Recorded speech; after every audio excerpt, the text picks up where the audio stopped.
Welcome to Vijay cricket vibes. Big Bash League 2023யோட 8th match Adelaide Strikers vs Sydney Thunder விளையாட போகிறாங்க. இந்த match பற்றி ப்ரிவ்யூ தான் பார்க்க போகிறோம் with detailed match predictions. So நீங்கள் நம்ம சேனலுக்கு புதுசாக இருந்தீங்கன்னா மறக்காமல் சப்ஸ்கிரைப் பண்ணிக்கோங்க. Telegram and WhatsApp channel link டிஸ்கிரிப்ஷனில் கொடுத்துருக்கேன், பார்த்து மறக்காமல் நீங்கள் ஜாயின் பண்ணிக்கலாம். அடிலைட் ஸ்ட்ரைக்கர்ஸ் vs சிட்னி தண்டருக்கு இடையில் 8th மேட்ச் ஆஃப்டர் 1 வீக் அப்புறம் இந்த மேட்ச் நடக்க போகுது. ஸோ பிபிஎல் அப்படின்னு பார்க்கும்போது just because of test match between Australia versus Pakistan நடந்துச்சு. ஸோ அதனால் ரெஸ்ட் கொடுத்துருந்தாங்க. December 19th அன்னைக்கு தட் மீன்ஸ் கமிங் டிஎஸ்டி இந்திய நேரப்படி ஆஃப்டர்நூன் 1:45 PM அடிலைட் லோவரிலிருந்து மேட்ச் நடக்க போகுது. ஹெட் டு ஹெட் ரெக்கார்ட்ஸை பொறுத்த வரைக்கும் அடிலைட் ஸ்ட்ரைக்கர்ஸ் vs சிட்னி தண்டருக்கு இடையில் மொத்தம் 19 பிபிஎல் மேட்ச் நடந்திருக்கு. அதில் அடிலைட் ஸ்ட்ரைக்கர்ஸ் 10 மேட்சஸ் வின் பண்ணியிருக்காங்க. சிட்னி தண்டரை பொறுத்த வரைக்கும் 9 மேட்சஸ் வின் பண்ணியிருக்காங்க. அடிலைட் ஓவல் T20 ரெக்கார்ட்ஸை பொறுத்த வரைக்கும் 69 மேட்சஸ் நடந்திருக்கு. அதில் பேட் ஃபர்ஸ்ட் பண்ண டீம் 41 டைம்ஸ் வின் பண்ணியிருக்காங்க. பவுல் ஃபர்ஸ்ட் பண்ண டீம் 28 டைம்ஸ் வின் பண்ணியிருக்காங்க. ஃபர்ஸ்ட் இன்னிங் ஸ்கோர் ஆவரேஜை பொறுத்த வரைக்கும் 166 ரன்ஸ் பதிவாகியிருக்கு. ஹையஸ்ட் டோட்டல் ரெக்கார்டை பொறுத்த வரைக்கும் 232 ரன்ஸ் ரெக்கார்ட் பண்ணியிருக்காங்க சிட்னி தண்டர் டீம். லோயஸ்ட் டோட்டலை பொறுத்த வரைக்கும் அடிலைட் ஸ்ட்ரைக்கர்ஸ் 87க்கு ஆல் அவுட் ஆயிருக்காங்க. பிச் ரிப்போர்ட்டை பொறுத்த வரைக்கும் சூப்பரான பேட்டிங் கண்டிஷன்ஸ், பேட்டர்ஸ் ரொம்ப என்ஜாய் பண்ணி விளையாடுவாங்க. ஆப்போசிட்டில் எந்த மாதிரி பவுலர்ஸ் பவுல் பண்ணுறாங்க, ஸோ எந்த மாதிரி ஷார்ட் செலெக்ஷன் ப்ராப்பராக மேக்கப் பண்ணுறாங்களா பேட்ஸ்மேன், அதை பொறுத்து இந்த பிச்சை பொறுத்த வரைக்கும் ஸோ ரன் ஸ்கோரிங் வரலாம். பட் பிச்சை பொறுத்த வரைக்கும் ஓவரால் சூப்பரான பேட்டிங் கண்டிஷன்ஸ். ஸோ அதில் எந்த விதமான டவுட்டும் நம்ம யோசிக்க தேவையில்லை. ஸோ பேட் ஃபர்ஸ்ட் பண்ண ப்ரிஃபர் பண்ணுவாங்கன்னு தோணுது டாஸ் வின் பண்ணுற கேப்டன். ஸ்பின்னர்ஸ்க்கும் கொஞ்சம் assistance typical subordinate kind of wicket மாதிரி கொஞ்சம் கொடுக்கும். ஸோ அதனால் ஸ்பின்னர்ஸும் கேம் ப்ரோக்ரஸ் ஆக மேபி கேம்குள்ளே இருக்கலாம். அடிலைட் ஸ்ட்ரைக்கர்ஸ் ப்ராபபிள் ஒன்று பொறுத்த வரைக்கும் ஓப்பன் பண்ண போகிறது மேட் ஷாட் கேப்டன் கூட D'Arcy Short and then Chris Lynn, Jake Weatherald, Adam Hose, Harry Nielsen wicket keeper batsman, James Bazley, Cameron Boyce, David Payne or Jimmy Overton and then Henry Thornton, Weissager. Sydney Thunder probable ஒன்று பொறுத்த வரைக்கும் open பண்ண போகிறது Matthew Gilkes wicket keeper batsman கூட Alex Hales and then Cameron Bancroft, Ollie Davies, Alex Ross, Daniel Sams, Chris Green, of course Sydney தண்டரோட captain and then Nathan McAndrew, அவர் Gurinder Sandhu and then Liam Hatcher, Zaman Khan, Tanveer Sangha. Adelaide Strikers player stats. Matt Short 12 மேட்ச்க்கு 204 runs, 18 batting average, 2 wickets எடுத்திருக்கார். Bowl பண்ணி அந்த ground stats 27 மேட்ச்க்கு 766 runs, 29 batting average, 6 wicket எடுத்திருக்காரு. Bowl பண்ணி D'Arcy Short 12 மேட்ச்க்கு 12 wickets, batting department 274 runs score பண்ணியிருக்காரு. 22 பேட்டிங் ஆவரேஜில். கிரவுண்ட் ஸ்டார்ட்ஸ் 6 மேட்ச்க்கு 277 runs, 46 batting average. Chris Lynn 18 மேட்ச்க்கு 653 ரன்ஸ், 36 பேட்டிங் ஆவரேஜ், அந்த கிரவுண்ட் ஸ்டார்ட்ஸ் 14 மேட்ச்க்கு 349 runs, 24 batting average. Jake Weatherald 14 மேட்ச்க்கு 319 ரன்ஸ், 24 பேட்டிங் ஆவரேஜ், அந்த கிரவுண்ட் ஸ்டார்ட்ஸ் 40 மேட்ச்க்கு 1447 ரன்ஸ் அஃப்கோர்ஸ், அந்த 26 பேட்டிங் ஆவரேஜில். ஆடம் ஹோஸ் 2 மேட்ச்க்கு 32 runs against Thunder and then ground stats 7 மேட்ச்க்கு 244 runs, 34 batting average. Harry Nielsen 5 matches 72 runs, 18 batting average, then ground stats 12 மேட்ச்க்கு 110 runs, 13 batting average. James Bazley பொறுத்த வரைக்கும் 5 matches 6 wickets எடுத்திருக்கார். Bowl பண்ணி batting டிபார்ட்மெண்ட்லேயுமே contributions இருக்குது. 43 runs score பண்ணியிருக்காரு, 10 batting ஆவரேஜில். Ground stats 2 மேட்ச்க்கு 22 ரன்ஸ், 5 விக்கெட்ஸ் எடுத்திருக்காரு. தென் கேமரன் பாய்ஸை பொறுத்த வரைக்கும் 12 மேட்ச்க்கு 19 wicket, head to head stats. Ground stats 13 மேட்ச்க்கு 8 விக்கெட்ஸ். ஹென்ரி தாண்டன் 3 மேட்ச்க்கு 8 wicket, head to head stats. Ground stats 7 மேட்ச்க்கு 15 விக்கெட்ஸ். வெஸ்ட் அகர் 8 மேட்ச்க்கு 8 wicket, head to head stats. Ground stats 26 மேட்ச்க்கு 35 wickets. Brendan Doggett 3 மேட்ச்க்கு 2 wicket against Thunder and ground stats 4 மேட்ச்க்கு 2 wickets தான் எடுத்திருக்காரு. Sydney Thunder player stats. Matthew Gilkes 7 மேட்ச்க்கு 109 runs, 21 batting average, head to head stats. Ground stats 2 மேட்ச்க்கு 3 runs. Alex Hales 9 மேட்ச்க்கு 253 runs, 28 batting average, head to head stats. Ground stats 10 மேட்ச்க்கு 407 runs, 40 batting average. Cameron Bancroft 9 மேட்ச்க்கு 194 runs, head to head stats. Ground stats 4 மேட்ச்க்கு 65 runs, 16 batting average. Ollie Davies 6 மேட்ச்க்கு 87 runs, 17 batting average, head to head stats. Ground stats 2 மேட்ச்க்கு 42 runs. Alex Ross 11 மேட்ச்க்கு 205 runs, 22 batting average, head to head stats. Ground stats 16 மேட்ச்க்கு 251 runs, 20 batting average. Daniel Sams 11 மேட்ச்க்கு 17 wicket, head to head stats. Ground stats 4 மேட்ச்க்கு 7 wickets. Chris Green 16 மேட்ச்க்கு 5 wickets எடுத்திருக்காரு against Strikers. அந்த ground stats 7 மேட்ச்க்கு 2 wickets எடுத்திருக்காரு. Nathan McAndrew 7 மேட்ச்க்கு 5 wicket, head to head stats. Ground stats 5 மேட்ச்க்கு 3 விக்கெட்ஸ்.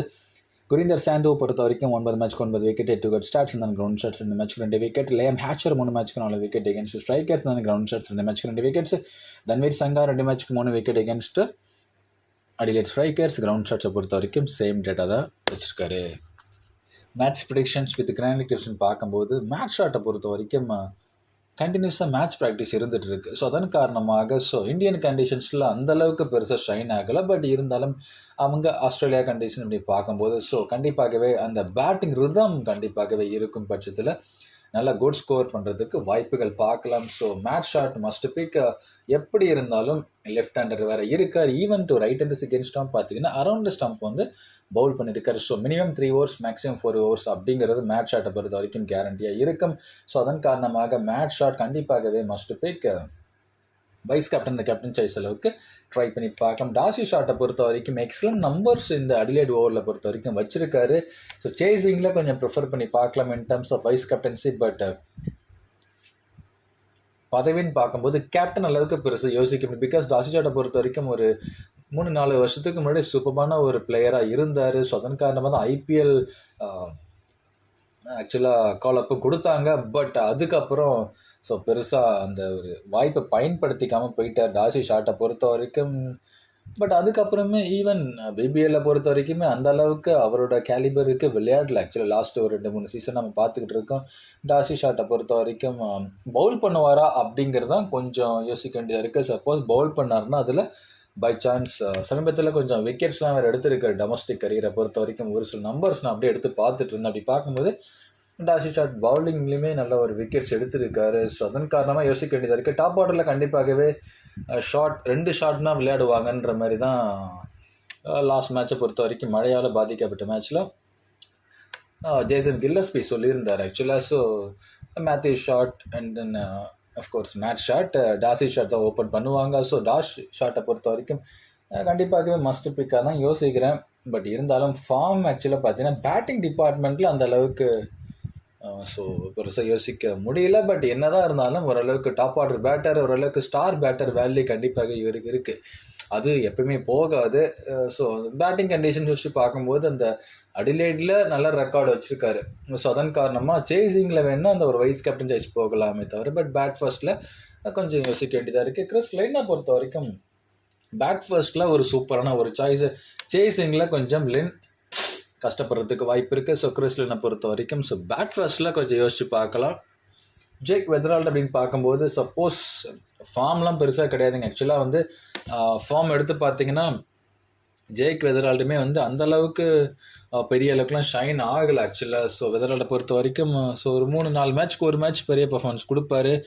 வெதரால்டோட ஃபார்ம் அப்படின்னு பார்க்கும்போது ஒரு சில நம்பர்ஸ் நான் ஆக்சுவலாக பார்த்துருந்தேன். அந்தளவுக்கு ஒரு இம்ப்ரெசிவான நம்பர்ஸ் லாஸ்ட் 10 மேட்சஸில் ஒரு 50 கூட கிடையாது ஆக்சுவலாக. அதிலே தெரிஞ்சுக்கோங்க.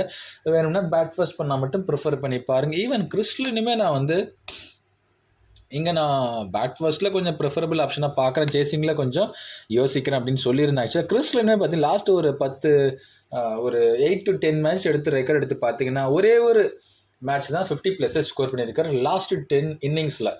அதில் ஒரு 63 நாட் அவுட் ஸ்கோர் பண்ணியிருக்காருங்க. அதை தவிர எல்லாமே டேட்டா பார்த்தீங்கன்னா அந்தளவுக்கு இம்ப்ரெசிவாலாம் கிடையாது. 19, 4, 0, 0, 0, 1, 27, 31, 7 இந்த மாதிரி தான் ரன்ஸை ஸ்கோர் பண்ணியிருக்காரு தவிர பட் ஒரே ஒரு 50 தான் அதுலேயுமே இருந்திருக்கு. அதுதான் கொஞ்சம் கிறிஸ்லோனோட ஃபார்மும் கொஞ்சம் ஒரியிங் ஃபேக்டராக இருக்குது. ஆடம் ஹோஸை பொறுத்த வரைக்கும் கண்டிப்பாகவே மஸ்ட் பிக்காக தான் நான் யோசிப்பேன். இன்கேஸ் பேட் ஃபர்ஸ்ட் பண்ணாலும் சரி பேட் செகண்ட் பண்ணாலும் சரி கண்டிப்பாகவே ட்ரை பண்ணி பார்க்கலாம். அப்படிப்பட்ட ஒரு பேட்டர் தான் ஆடம் ஹோஸ். ஹாரி நீல்சனை பொறுத்த வரைக்கும் சேசிங்கில் வேணால் ப்ரிஃபர் பண்ணி பார்க்கலாம்.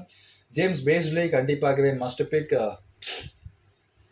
ஃபர்ஸ்ட் பவுலிங்னாலும் சரி செகண்ட் பவுலிங்னாலும் சரி கண்டிப்பாகவே 2 விக்கெட் அது அப்படிங்கிறது ஜேம்ஸ் பேஸ்லி கிட்டேருந்து இருக்கும். நான் ரொம்ப எதிர்பார்க்குறேன். James Bazley must pick. Cameron பாய்ஸை பொறுத்த வரைக்கும் இந்த மேட்ச்சில் கண்டிப்பாகவே செகண்ட் பவுலிங்கில் கொஞ்சம் மேபி அந்த 2 விக்கெட் வர்றதுக்கு வாய்ப்பு இருக்குது. ஃபர்ஸ்ட் பவுலிங்கில் அந்த 1 விக்கெட் அப்படிங்கிறத யோசிக்கலாம். ஆக்சுவலாக கொஞ்சம் ஸ்டம்ப் லைனில் அட்டாக் பண்ணுவாருங்க. லைக் ஆடம் ஜாம்பா மாதிரி தான் கிட்டத்தட்ட இருக்கும். பட் ஜாம்பா பார்த்தீங்கன்னா more often stump to stump தான் அதிகமாக வைப்பார். 6 ball 4 ball stump to stump தான் அதிகமாக வைக்க ட்ரை பண்ணுவார். அவரோட அந்த ஃபார்ம் ரிதம் இல்லைனா மட்டும்தான் கொஞ்சம் அப்பப்போ கொஞ்சம் அந்த ஓவர் பிச் பால் அந்த ஸ்லாட்டில் போட்டுருவார் தவிர பட் மற்றபடி அதிகமாக ஸ்டம்பில் தான் வைக்கணும்னு நினைப்பார். ஆக்சுவலாக அவரோட அந்த ரிதம் ஒரு மேட்ச்சில் பால் தட் மீன்ஸ் ஒரு ஓவரில் கிடச்சிச்சின்னா போதும் அதே லைன் தான் வைப்பார். பட்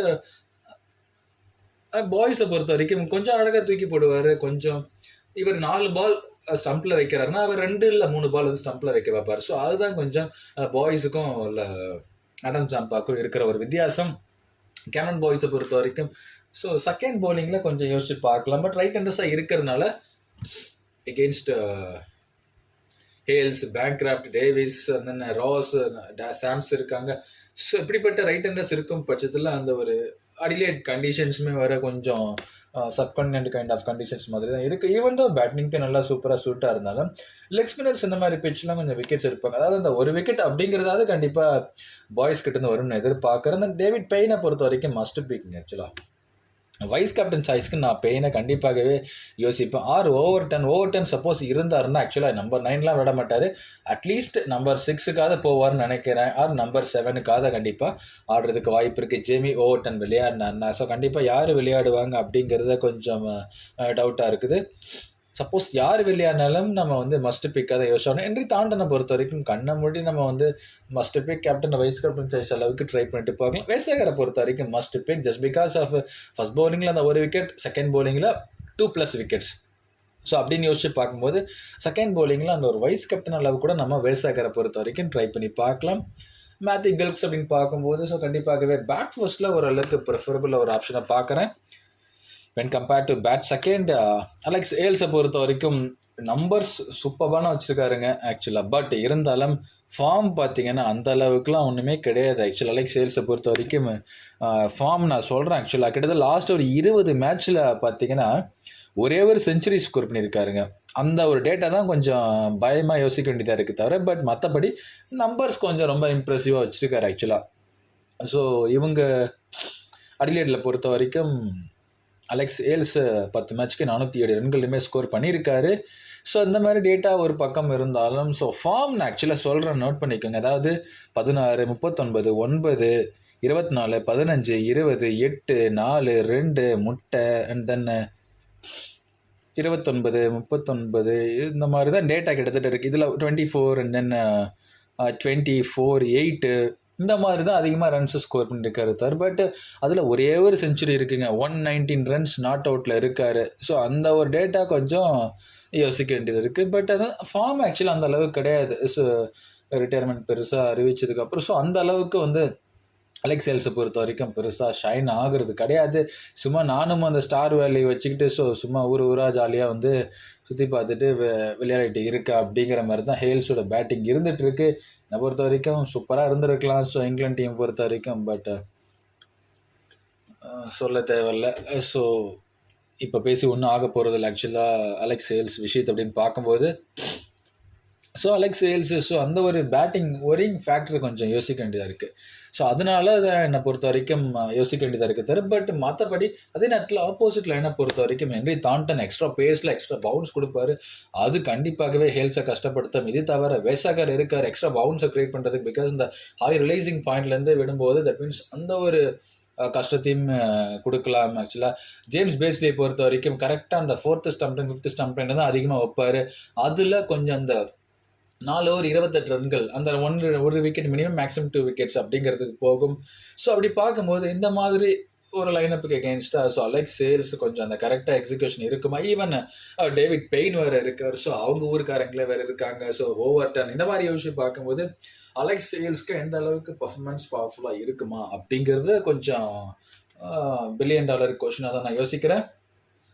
கேமரன் பேங்க்ராஃப்டை பொறுத்த வரைக்கும் just because of good numbers in Adelaide அப்படின்னு பார்க்கும்போது தான் நான் இங்கே ஹேல்ஸை பொறுத்த வரைக்கும் ஓரளவுக்கு சேஃபர் ஆஸ்பெக்டும் ரெட்டில் கொடுத்துருக்கேன். அந்த கேமரன் பேங்க்ராஃப்டை பொறுத்த வரைக்கும் விக்கெட் கீப்பிங்கில் யாராவது ஒருத்தங்க செலக்ட் பண்ணி ஆகணும்னு யோசிச்சு பார்க்கும்போது தான் கில்க்ஸ் ஆர் பேங்க்ராஃப்ட். பிகாஸ் நீல்சனை பொறுத்த வரைக்கும் அந்த அளவுக்கு பேட்டிங் வாய்ப்பு கிடைச்சி பெருசாக பர்ஃபார்மன்ஸ் கொடுப்பாரா அப்படின்றது ஒரு கொஸ்டின் மார்க் இருக்குது. பிகாஸ் நீல்சனை பொறுத்த வரைக்கும் எப்போவாது தான் ஏதோ ஒரு மேட்ச் விளையாடி இருப்பார். ஆக்சுவலாக ஒரு 20 மேட்ச்சில் ஒரு 1-2 மேட்ச் ஒரு 30+ போயிருப்பார். ஆக்சுவலாக பிபிஎல்லை பொறுத்த வரைக்கும் அந்த மாதிரி தான் அவரோட பர்ஃபார்மன்ஸ் இருந்திருக்கு. அப்படி யோசிச்சு பார்க்கும்போது ஆப்போசிட் லைனப்பில் கில்க்ஸ் அண்ட் தென் பேங்க்ராஃப்ட் வேறு இருக்காங்க. அவங்க 2 பேருமே டாப் ஆர்டராக இருக்கிறதுனால இதில் 2 பேர் ஏதாச்சும் யோசிச்சு பார்க்கும்போது பேங்க்ராஃப்ட் கொஞ்சம் அகடாக யோசிக்கிறேன். நான் கில்க்ஸுமே வந்து பார்த்தீங்கன்னா ஸோ பேட் ஃபர்ஸ்ட்டில் யோசிச்சு பார்க்கலாம். பேங்க்ராஃப்டை பொறுத்த வரைக்கும் ஒரு சேஃபர் ஆஸ்பெக்ட் நம்ம மஸ்டாக யோசிக்கலாம். ஆல்ரெடி டேவிஸ் எக்ஸலண்ட் ஃபார்மில் இருக்கார். அந்த ஃபார்ம் கண்டிப்பாகவே உதவும். ஸோ பேட் ஃபர்ஸ்ட் பண்ணால் மட்டும் நம்ம வந்து ஆலி டேவிஸை பொறுத்த வரைக்கும் இந்த மேட்ச் ட்ரை பண்ணி பார்க்கலாம். அலெக்ஸ் ராஸை பொறுத்த வரைக்கும் ஸோ இவரையும் பேட் ஃபர்ஸ்ட்டில் மட்டுமே நான் யோசிக்கிறேன். பேட் செகண்டில் ரொம்ப ரொம்ப யோசிக்க வேண்டியதாக இருக்குது in terms of selection in our team. Daniel சாம்ஸை பொறுத்த வரைக்கும் கண்டிப்பாக மஸ்ட் பிக். இந்த மேட்ச் நான் ரொம்ப எதிர்பார்க்குறேன். விக்கெட்ஸ் கண்டிப்பாக லாஸ்ட் மேட்ச் ஆக்சுவலாக ஓவர்ஸே ஃபுல்ஃபில் பண்ணல, 2 ஓவர் தான் போட்டார்னு நினைக்கிறேன் if I am not wrong actually. But இந்த மேட்சை பொறுத்த வரைக்கும் Daniel Sams full over quota வீஸ் கொடுக்கறதுக்கு வாய்ப்பு இருக்குது க்ரீனை பொறுத்த வரைக்கும். அதனால டேனியல் சாம்ஸ் பேட்டிங்லையுமே இந்த மேட்ச்சில் கொஞ்சம் கான்ட்ரிபியூஷன்ஸ் எதிர்பார்க்கிறேன். So Daniel Sams must pick. Captain vice captain choice இந்த மேட்ச்சை ப்ராப்பராக இருக்குன்னு நான் ரொம்ப நம்புகிறேன்.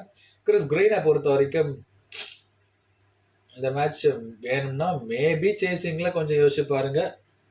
பட் அது வெதரால்டு இருந்தார்னா கொஞ்சம் யோசிச்சுங்க. அது ஷார்ட்டை பொறுத்த வரைக்கும் அந்த ஆஸ்வினருக்கு கொஞ்சம் அந்த வீக்னஸ் ஷோ இருக்கும். ஸோ அப்படி யோசிச்சு பார்க்கும்போது தான் கொஞ்சம் க்ரீனோட அந்த வேல்யூ கொஞ்சம் இருக்கும். பட் மற்றபடி க்ரீன் இந்த மேட்ச்சில் விக்கெட் எடுப்பது அப்படின்னு பார்க்கும்போது கொஞ்சம் யோசிக்க வேண்டியது இருக்குது. அதான் மெக்கான்ட்ரியை பொறுத்த வரைக்கும் கண்டிப்பாக ஃபர்ஸ்ட் பவுலிங்கில் ஒரு விக்கெட், செகண்ட் பவுலிங்கில் ஒரு விக்கெட் அப்படிங்கிற மாதிரி தான் இந்த மேட்ச்சில் இருக்குன்னு எதிர்பார்க்குறேன். குரிந்தர் சாந்தவை பொறுத்த வரைக்கும் கண்டிப்பாக மஸ்ட் பிக் ஆக்சுவலாக. ஸோ விக்கெட் டேக்கிங் எபிலிட்டி இந்த எக்ஸ்ட்ரா பவுன்ஸ் கொஞ்சம் ஹைட்டாக இருக்கிறதுனால இந்த எக்ஸ்ட்ரா பவுன்ஸ் அந்த டால் ரிலீசிங் பாயிண்ட்லேருந்து வரும்போது அது கொஞ்சம் பேட்ஸ்மேனை கஷ்டப்படுத்தி விக்கெட் எடுத்து கொடுக்கும். ஸோ அதனால் குரிந்தர் சாந்தவை பொறுத்த வரைக்கும் கண்டிப்பாக must big. So vice captain choice அளவுக்கு ட்ரை பண்ணி பார்க்கலாம். லியாம் ஹேச்சரை பொறுத்த வரைக்கும் கண்டிப்பாகவே மஸ்ட் பிக். சேசிங்கில் ஒரு வைஸ் கேப்டன் சாய்ஸ் எல்லாம் கூட ட்ரை பண்ணி பார்க்கலாம். பவுல் ஃபர்ஸ்ட்டில் கண்டிப்பாக மஸ்ட் பிக். பட் சேசிங்கில் அந்த ஒரு வைஸ் கேப்டன் அளவு கூட ஹேச்சரை பொறுத்த வரைக்கும் ட்ரை பண்ணலாம். ஜமான் கானை பொறுத்த வரைக்கும் ஃபர்ஸ்ட் பவுலிங்னா மட்டும் என்னை பொறுத்த வரைக்கும் எனக்கு தெரிஞ்சு ஜமான் கான் ட்ரை பண்ணி பார்க்கலாம் நினைக்கிறேன். பட் செகண்ட் பவுலிங்கில் கொஞ்சம் யோசிக்க வேண்டியது பிகாஸ் ஸ்லாக் ஓவர்ஸில் தான் அவருக்கான விக்கெட்ஸ் வரும் ஆக்சுவலாக. அதான் ஃபர்ஸ்ட் பவுலிங்கில் Zaman Khan, so vice captain chase. But second பவுலிங்கை பொறுத்த வரைக்கும் சேஃபர் செடிக்கு பிளேயராக வேணால் ட்ரை பண்ணி பாருங்க. பட் தன்வீர் சங்கா அப்படின்னு பார்க்கும்போது இந்த மேட்ச் சேசிங்கில் ப்ரிஃபர் பண்ணி பார்க்கலாம்னு நினைக்கிறேன் ஆக்சுவலாக. அதாவது பவுல் செகண்ட்னா சேசிங் சொல்லக்கூடாது, பவுல் செகண்ட் ஆக்சுவலாக இன் டர்ம்ஸ் ஆஃப் பவுலிங் அப்படின்னு பார்க்கும்போது பவுல் பண்ணும்போது செகண்ட் பவுலிங்கில் கொஞ்சம் தன்வீர் சங்கா கொஞ்சம் இம்ப்ரெசிவ் விக்கெட்ஸ் எடுக்கிறதுக்கு வாய்ப்புகள் இருக்குது. கேப்டன் வைஸ் கேப்டன் சாய்ஸ் பார்க்கும்போது Matt Short, Daniel Sams, Henry Thornton, Liam Hatcher safers. Risky சாய்ஸை பொறுத்த வரைக்கும் James Bazley, Gurinder Sandhu, David Payne and then Zaman Khan. என்னோட மாடல் ட்ரீம் டீம் பார்க்கும்போது விக்கெட் கீப்பிங்கை பொறுத்த வரைக்கும் Cameron Bancroft or Matthew Gilkes ஆக்சுவலாக. ஸோ யோசிச்சு பார்த்துக்கோங்க. And then Chris Lynn batting டிபார்ட்மெண்ட்டில் இல்லை ஆர் அலெக்ஸ் ஏல்ஸ். ஸோ 2 பேருமே சமீபத்தில் பெருசாக ஃபார்ம் கிடையாது. குறிப்பாக அலெக்ஸ் ஏல்ஸ் சுத்தமாக கிடையாது. அதில் மேபி நீங்கள் ஆலிவர் டேவிஸ் கூட நீங்கள் பேட்டிங் செக்ஷனில் செலக்ட் பண்ணலாம். Matt Short of course universe choice. And James Bazley, Daniel Sams, Gurinder Sandhu, David Payne, Wes Agar, Zaman Khan, Liam Hatcher, Henry Thornton vice captain. இதில் ரீப்ளேஸ்மெண்ட் பிளேயரை பொறுத்த வரைக்கும் in place of James Bazley D'Arcy Short can be tried. And then Oliver Davies நான் சொன்ன மாதிரி Chris Lynn இடத்துல வேணால் try பண்ணி பார்க்கலாம். கேப்டனை பொறுத்த வரைக்கும் டேனியல் சாம்சன் செலக்ட் பண்ணியிருக்கேன். வைஸ் கேப்டனை பொறுத்த வரைக்கும் இந்த மேட்ச்சில் ஹென்ரி தாண்டன் கண்டிப்பாகவே விக்கெட்ஸ் எடுக்கிறதுக்கு வாய்ப்பு இருக்குது. இல்லை Liam Hatcher chasing the means of course so bowl செகண்டில் கண்டிப்பாகவே பார்க்கலாம். இது தவிர David Payne, Wes Agar bowl second, Matt Short universal choice, அவரையும் நம்ம வந்து சேஃபர் ஆஸ்பெக்ட் ட்ரை பண்ணலாம். இது தவிர ஒரு சில ஆப்ஷன் பார்த்தீங்கன்னா குரிந்தர் சாந்து கூட இருக்கார். ஸோ வெஸ்ஸகர் ஓகே சொல்லிட்டேன். டிஃப்ரெண்ட் டீம் ட்ரை பண்ணுங்கள், டிஃப்ரெண்ட் காம்பினேஷன்ஸில் போங்க, சக்ஸஸ்ஃபுல் காம்பினேஷன் அமையும். இந்த வீடியோ உங்களுக்கு பிடிச்சிருந்துச்சுன்னா லைக் பண்ணுங்கள் ஃப்ரெண்ட்ஸ். தேங்க்ஸ் ஃபார் வாட்சிங் ஃப்ரெண்ட்ஸ்.